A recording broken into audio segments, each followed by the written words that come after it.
ಗೀತಾ ಮಹಾತ್ಮೆ. अपि चेत् सुदुराचारः भजते मामनन्यभाक् साधुरेव समन्तव्यः सम्यग्व्यवसितो हि सः. ದುರಾಚಾರಿಯಾದವನು ಅನನ್ಯ ಭಾವದಿಂದ ನನ್ನನ್ನು ಭಜಿಸಿದರೆ ಅವನನ್ನು ಸಾಧುವೆಂದೇ ಪರಿಗಣಿಸಬೇಕು.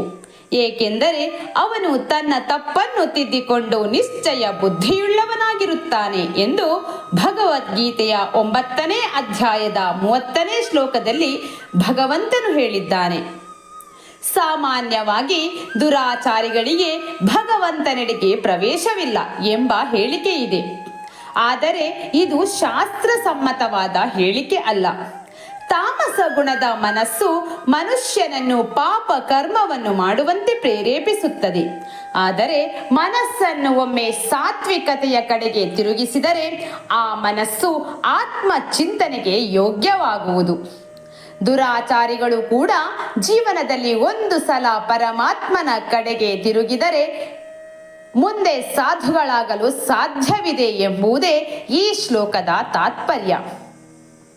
ಅನನ್ಯ ಭಾವದಿಂದ ಆತ್ಮನಿಗೆ ಶರಣು ಹೋಗುವುದಾದರೆ ಅಲ್ಲಿಯ ತನಕ ಅವರು ಬೆಳೆಸಿಕೊಂಡಿದ್ದ ಅನಾತ್ಮ ಸಂಬಂಧಗಳೆಲ್ಲವೂ ಕಡಿದು ಹೋಗಿ ಆತನ ಭಕ್ತಿಗೆ ತಕ್ಕ ಫಲವು ಸಿಕ್ಕಿಯೇ ಸಿಗುವುದು. ಭಕ್ತನು ಎಷ್ಟು ಶ್ರದ್ಧೆಯಿಂದ ಆತ್ಮನ ಕಡೆಗೆ ತಿರುಗುತ್ತಾನೆಯೋ ಅದಕ್ಕೆ ಸರಿಯಾಗಿ ಆತನಿಗೂ ಪ್ರತಿಫಲ ದೊರಕುವುದು. ವ್ಯಕ್ತಿಯೊಬ್ಬ ವಿಷಯಗಳ ಸುಖವನ್ನು ಪಡೆಯಬೇಕೆಂಬ ಆಸೆಯಿಂದ ಕ್ರೂರವಾದ ಜೀವನವನ್ನೇ ನಡೆಸಿರಬಹುದು.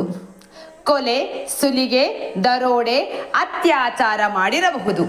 ಮಹಾಕವಿಯಾದ ರಾಮಾಯಣದ ಕರ್ತೃ ವಾಲ್ಮೀಕಿ ಕೂಡ ಹಿಂದೆ ಕಾಡಿನಲ್ಲಿ ಸುಲಿಗೆ ಮಾಡುತ್ತಿದ್ದ ಡಕಾಯಿತನಾಗಿರಲಿಲ್ಲವೇ?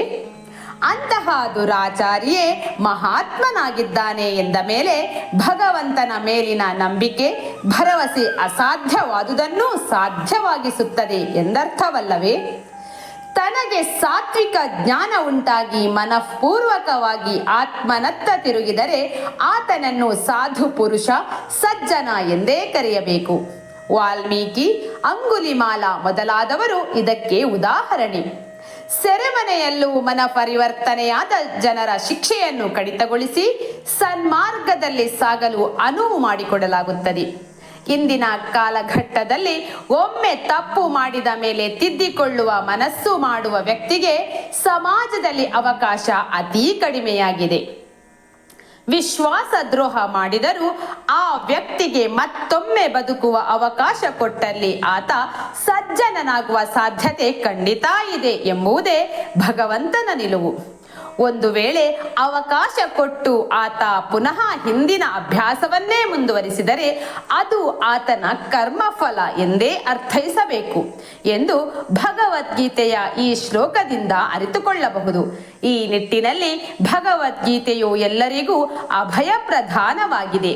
ಹರಿ ಓಂ.